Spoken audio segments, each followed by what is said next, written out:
सबसे बड़ा धर्म है अपने स्वभाव के प्रति सच्चा होना और स्वयं पर विश्वास रखना।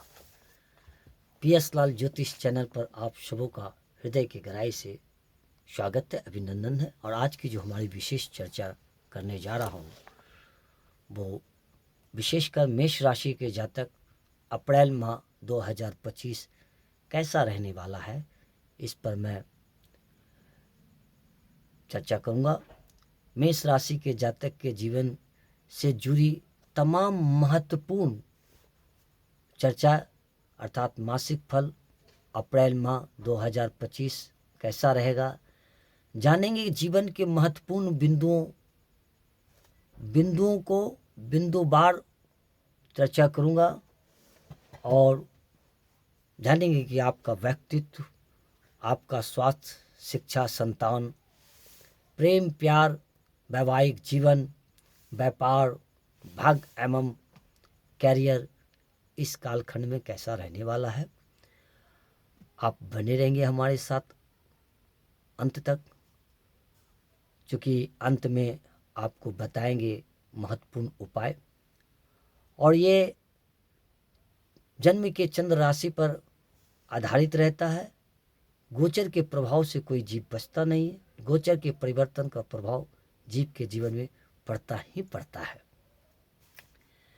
और जो मित्र पहली बार हमारे चैनल से जुड़े हैं, प्लीज़ आप उसे सब्सक्राइब करें, क्योंकि इसका लाभ ये होगा कि हमारा कोई भी एपिसोड का नोटिफिकेशन आपको जल्द प्राप्त हो जाएगा। और जो भी जातक स्वयं के कुंडली बनाना चाहते हैं या स्वयं के कुंडली का एनालिसिस कराना चाहते हैं, तो ऐसे व्यक्ति आप संपर्क कर सकते हैं। और जिन व्यक्तियों के पास यदि किसी न किसी कारण से date of birth time place नहीं है, तो ऐसे व्यक्ति भी स्वयं के जीवन से संदर्भित समस्याओं के विषय में आप जान सकते हैं। वह है पॉमिस्ट्री ज्ञान के द्वारा। और अर्थात आपके अपने हस्त रेखा का एनालिसिस कर स्वयं के जीवन से संदर्भित समस्याओं को और समाधानों को आप जान सकते हैं। बशर्ते उसके लिए आपको अपने दोनों हाथ का फोटो हमारे व्हाट्सएप पर आपको भेजना होगा। और जो व्यक्ति फिजिकल मिलना चाहते हैं तो वो संपर्क करें। हमारा कार्यालय जमशेदपुर टेलको और न्यू बाड़ीडीह गणेश कम्प्लेक्स और बिहार मुंगेर में विजय चौक स्थित है। और जो इसका लाभ आप अपने घर बैठे आप लाभ उठा सकते हैं, लेकिन सेवा शुल्क लागू है। चलिए जानते हैं कि मेष राशि के जातक का अप्रैल माह में ग्रहों का स्थिति कुछ इस प्रकार से है कि द्वितीय भाव में गुरुदेव विराजमान है, तृतीय भाव में मंगल देव है, 6 हाउस में केतु देव है और द्वादश भाव में राहु देव, बुध देव, गुरुदेव, सूर्य देव और शनि देव अर्थात 5 ग्रह द्वादश भाव में विराजमान है। यह रही ग्रहों की स्थिति मेष राशि के जातकों का। और इस माह सूर्य देव और बुध देव राशि परिवर्तन भी करेंगे। इस माह शनि देव कुंभ राशि से निकल कर गोचर करेंगे, परिवर्तन करके मीन राशि में हो गया है। अतः मेष राशि के जातक के लिए प्रथम चरण शनि की 7.5 का प्रथम चरण का शुरुआत है। द्वादश भाव में शनि देव स्थित है, जो कि अगले 2.5 वर्षों तक इसी भाव में शनि देव विराजमान रहेंगे। और युक्ति के साथ अर्थात उनके साथ जो है राहु के साथ इनकी युक्ति अच्छी नहीं मानी जाती है।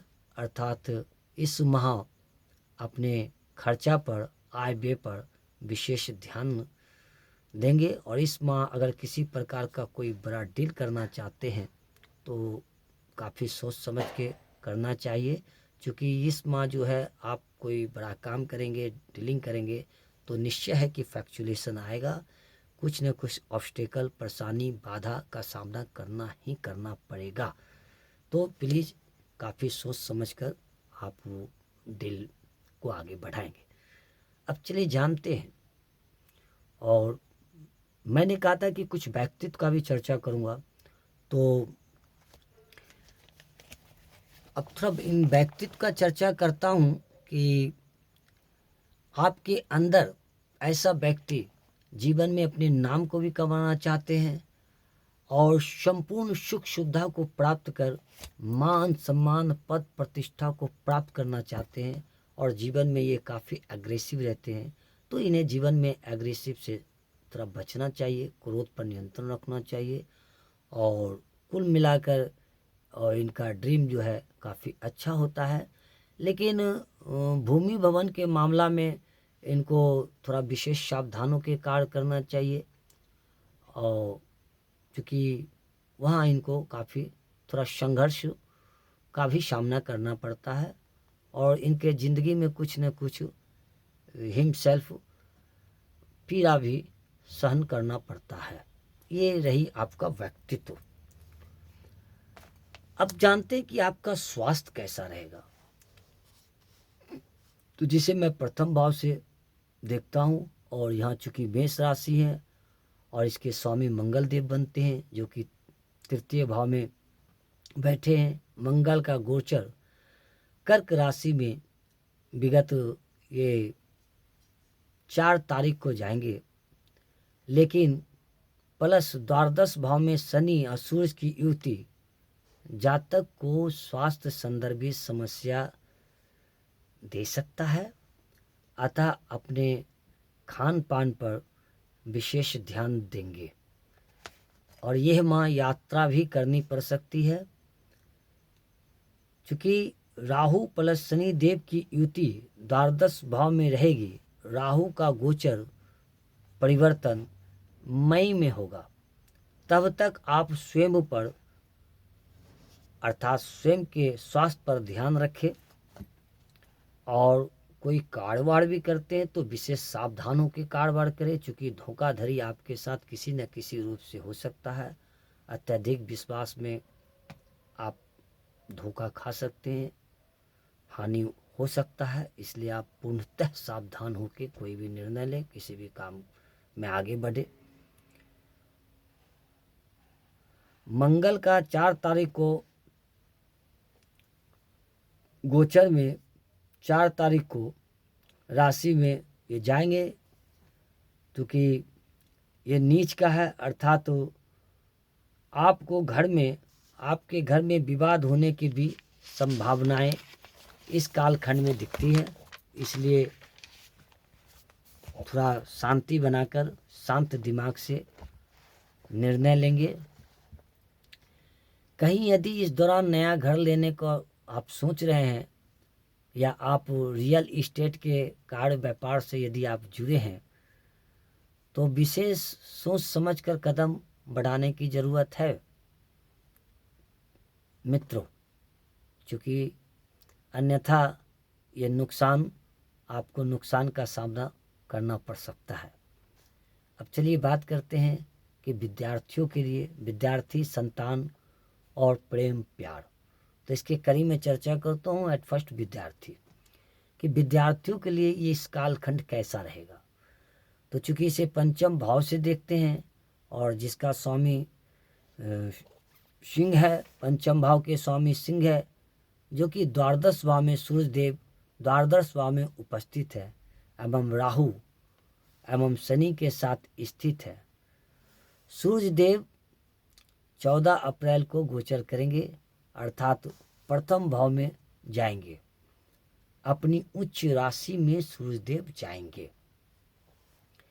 तो विद्यार्थियों के लिए ये समय मिला जुला ही रहने वाला है।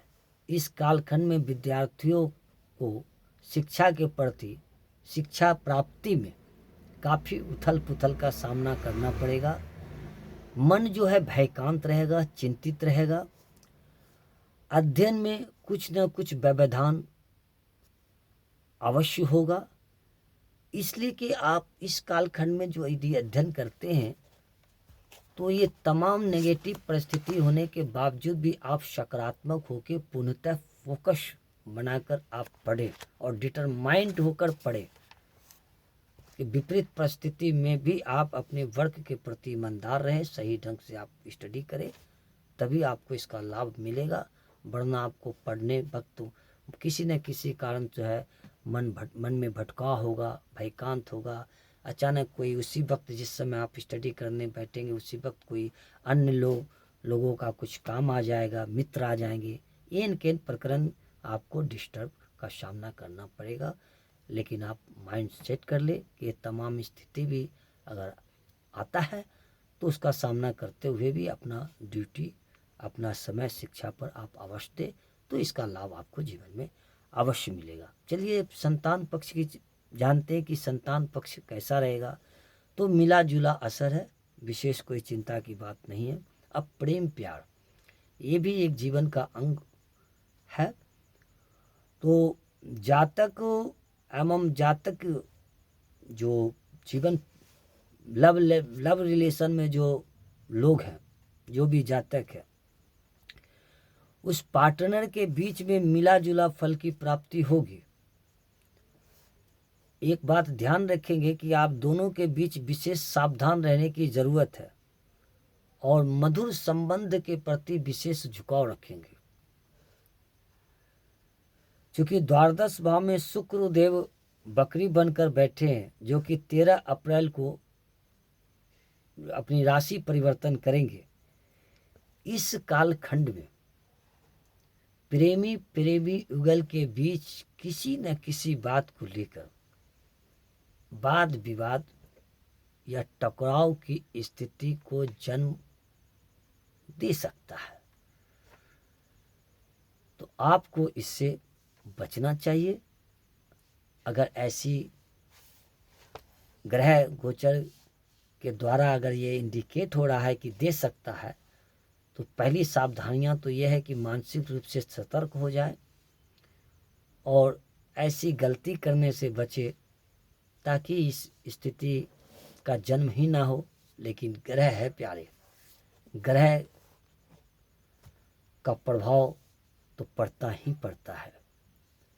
फिर भी यदि आप मानसिक रूप से पहले से सावधान रहेंगे तो उसका लाभ आपको अवश्य मिलेगा। चलिए जानते हैं वैवाहिक जीवन कैसा रहेगा। वैवाहिक जीवन और व्यापार, तो इस कड़ी में जानते हैं कि वैवाहिक जीवन कैसा रहेगा, जिसे सप्तम भाव से देखा जाता है। इसके स्वामी शुक्रदेव हैं, जो कि द्वादश भाव में।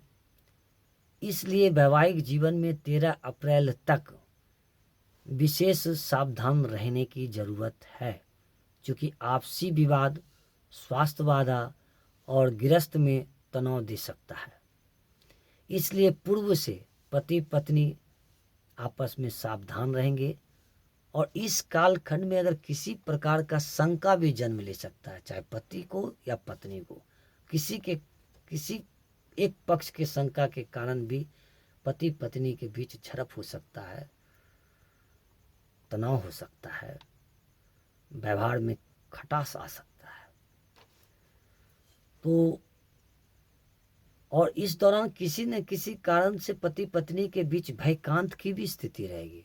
बेवजह मन में एक अनजाना सा भय, डर, चिंताएं बनी रहेगी। इसलिए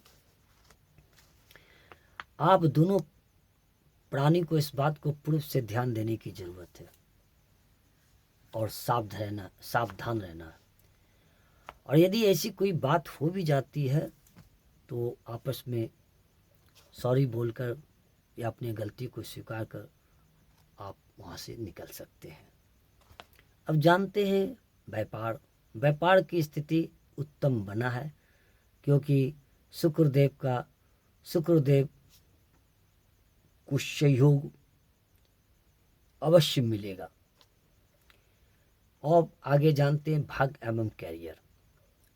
भाग्य भाव का स्वामी बृहस्पति देव है, जो कि धन भाव में बैठे हैं और ये पूरे माह इसी धन भाव में बैठे रहेंगे। अतः यह माह आपको कैरियर के दृष्टिकोण से भाग्य का अवश्य बेहतर साथ मिलने जा रहा है। इस कालखंड में यदि कोई आप नौकरी तलाश रहे हैं तो आगे बढ़िए। यदि किसी नौकरी में ट्रांसफ़र के लिए प्रयास कर रहे हैं तो आगे बढ़िए, प्रयास कीजिए। यदि आपका कोई पद रुका हुआ है तो इस कालखंड में आपके नौकरी में पद उन्नति होने की संभावना दिख रही है। इसमें कोई प्रमोशन रुका हुआ है तो आपको प्रमोशन अवश्य मिलेगा। अगर इस कालखंड में यदि कोई विशेष विदेश से संदर्भित कोई कार्य करना आप चाहते हैं, कोई व्यापार करना चाहते हैं, तो ये समय अनुकूल है।